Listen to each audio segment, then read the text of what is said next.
This is a budget. It's not your budget. That would be weird. Its job is to make a plan for your year and serve as the backstop to the baseball game that is your financial activity. I was thinking about pushing the metaphor here, with hits being donations, I think, and strikeouts being expenses or something. But then, honestly, I got lost and a little bored. It's a pity. There were some pretty good puns in there. Maybe for another day. A well-planned budget, though, is vital. It can help you stop and see what's coming before you swing away wildly. A bad budget can leave you prone to taking hits and getting run all over, whereas a budget planned well can help you know if you should settle for a single or take that big swing. But I've been up to the plate enough times to know that if you come up with a plan, keep your eye on the ball, and hold those hands steady, you'll get home safely.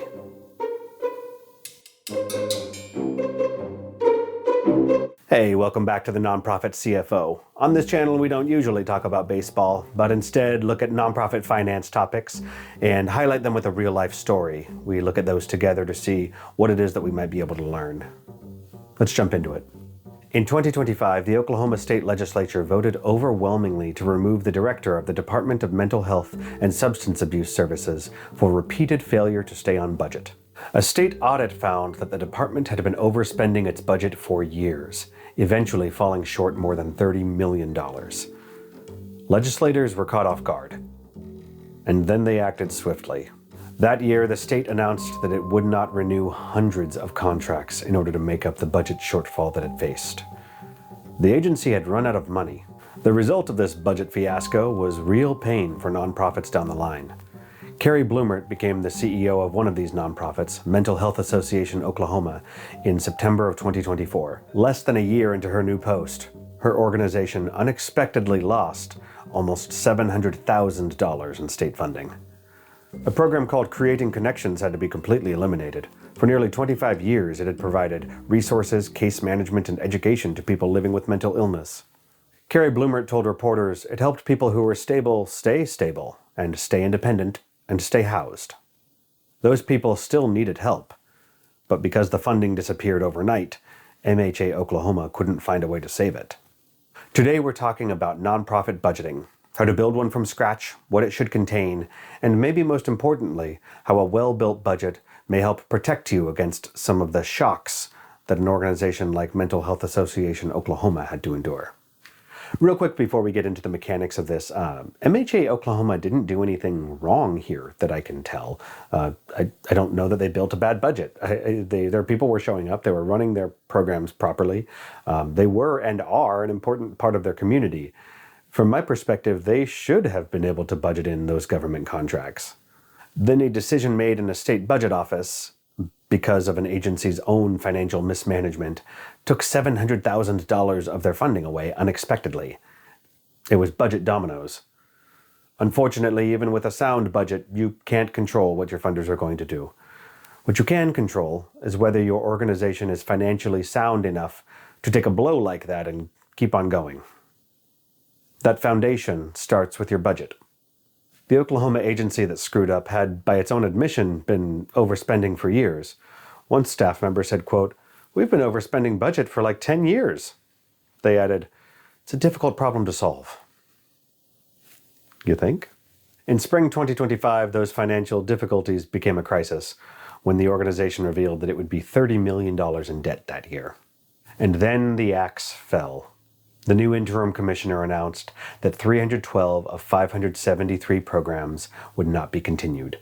54% of programs would be cut, and $40 million would be removed from nonprofit funding for services across the state.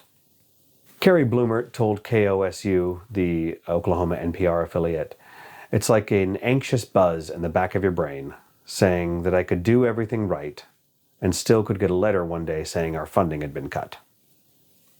She said it's difficult to keep staff motivated when they know that they could run their programs effectively and could still lose their jobs.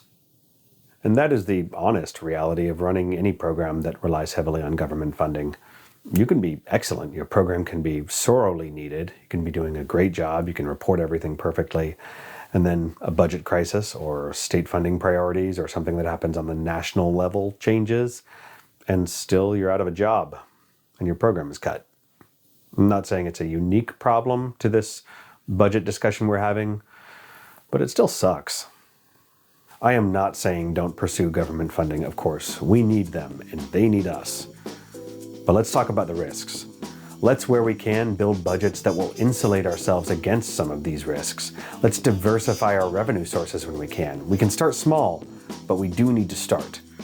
The more that we can diversify those revenue sources, the better insulated we are against these decisions that occur that we can't influence. The Yale School of Management published research on this exact dynamic. One researcher said that for organizations where government funding makes up 40% or more of their total operating budget, they said, quote, "If that funding is delayed or suddenly goes away, those organizations are going to have to make up 40% of their operating budget from philanthropy or other sources." Creating an earned revenue generation strategy overnight is nearly impossible. So unless you have some emergency funding coming from somewhere, or your own cash reserves, you could be in real trouble. I know that I've mentioned reserves before, and I know easier said than done, but a strong reserve can be the difference between organizational catastrophe in situations like these, or just some rough times. And it's difficult, but building a strong budget can actually be a key component in managing that reserve. So, how do we build a budget that sets us up for success? Step 1. This one's hard to say. We're going to put away the spreadsheet. Yeah, I don't like that. Don't like that at all. But it's true. It's the step that we need to take, so let's do it. Together. Our budget is not only a collection of revenues and expenses, it is a roadmap for our year. And because of that, it's a plan. Our first step is to write down our goals for the year, organization-wide, sometimes programmatic and organization-wide. These align with our mission and help us better fulfill it.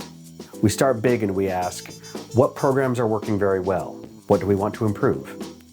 We then ask how we can improve each of these areas and start to assign some tactical progress items to each of these problem areas. That could be, say, we had our summer camp and at times it felt disorganized.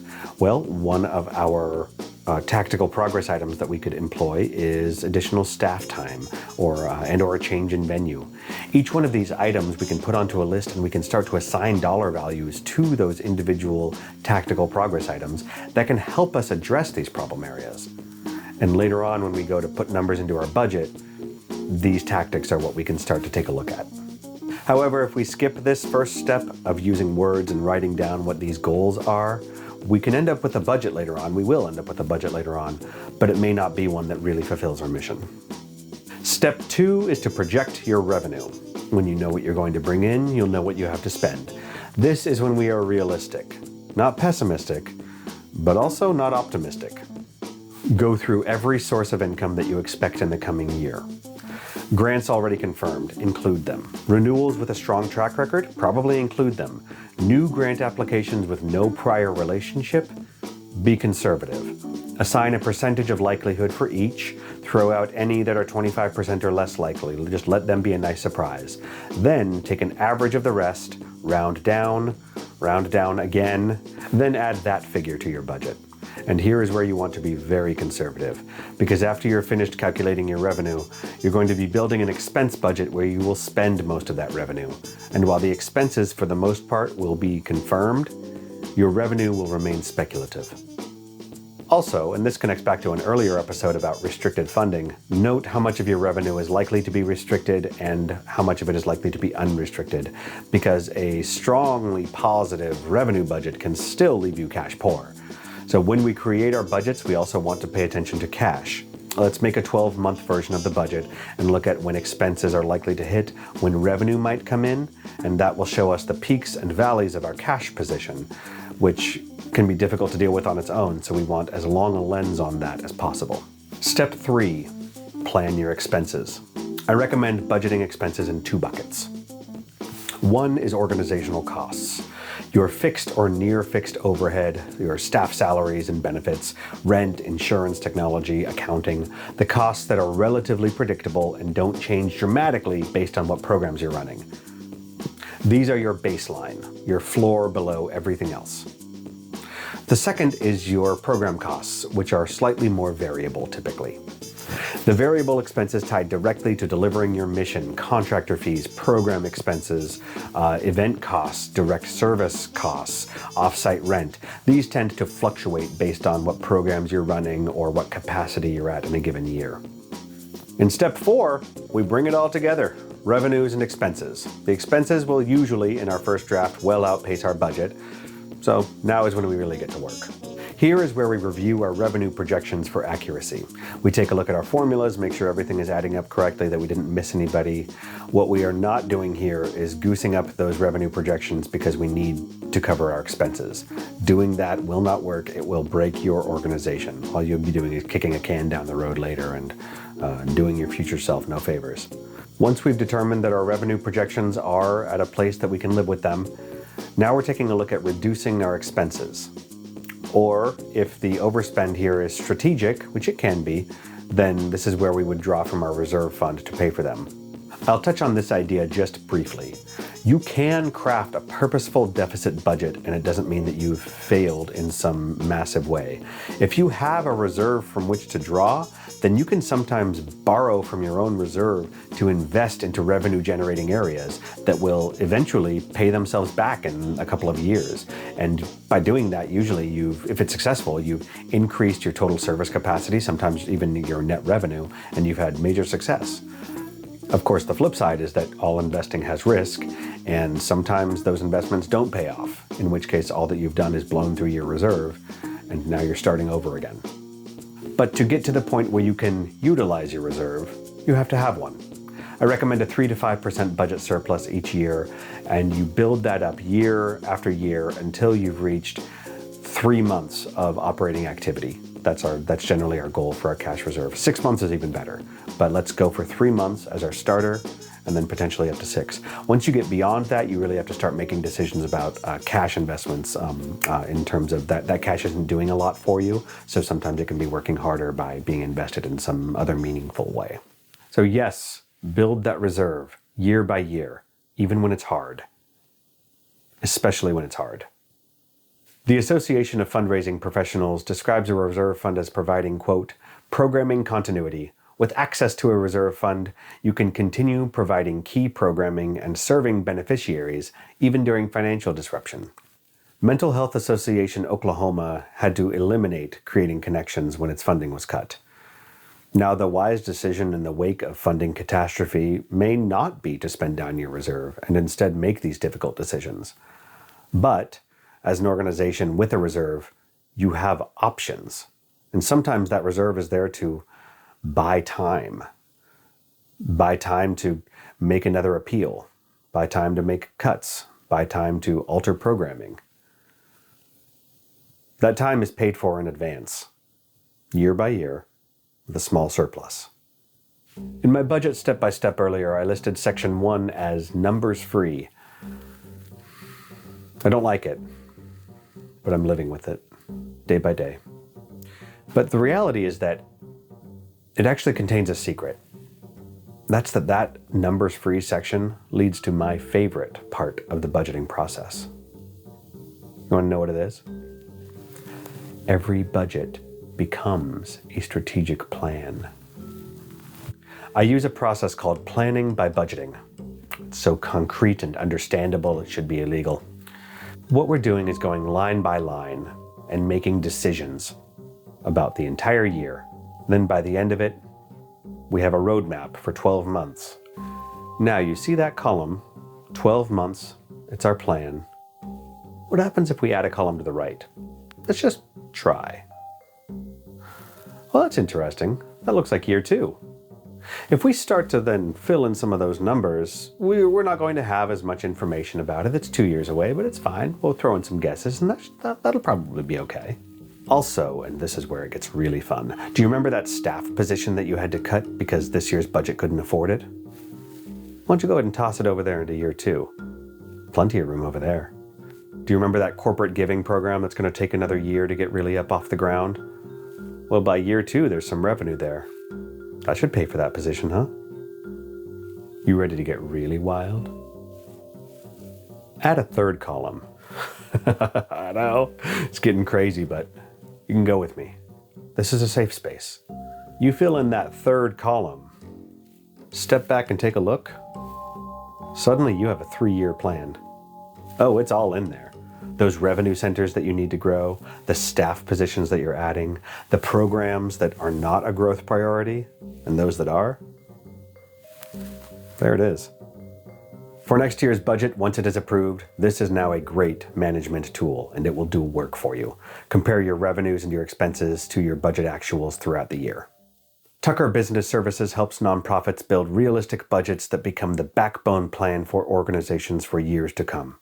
If your budget is full of red marks or just lives in a drawer from January to December, come reach out. We can help. Our link is in the description.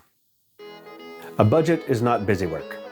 It is your organization's financial plan. No, more than that, it is your organization's plan. And when used correctly, it is also an early warning system. Carrie Bloomert and MHA Oklahoma did everything right, and they still got hurt. It's the honest reality behind much of nonprofit finance. There's just a lot that we can't control. What we can control is our smart and strategic budgeting, diversified revenue sources, strategic and measured spending increases, and cash reserves. Those are the things that will ultimately determine when we get hit with a shock, can we survive it? Next episode, we're going to do something just a little bit different. Take a look at a very difficult 2025 and celebrate the successes. See what we can learn together from the stories of nonprofit resilience. Please leave a like if you liked this. It helps us reach more nonprofit leaders. Subscribe so you don't miss a video. I'm Evan. This is the Nonprofit CFO. I'll see you in the next one.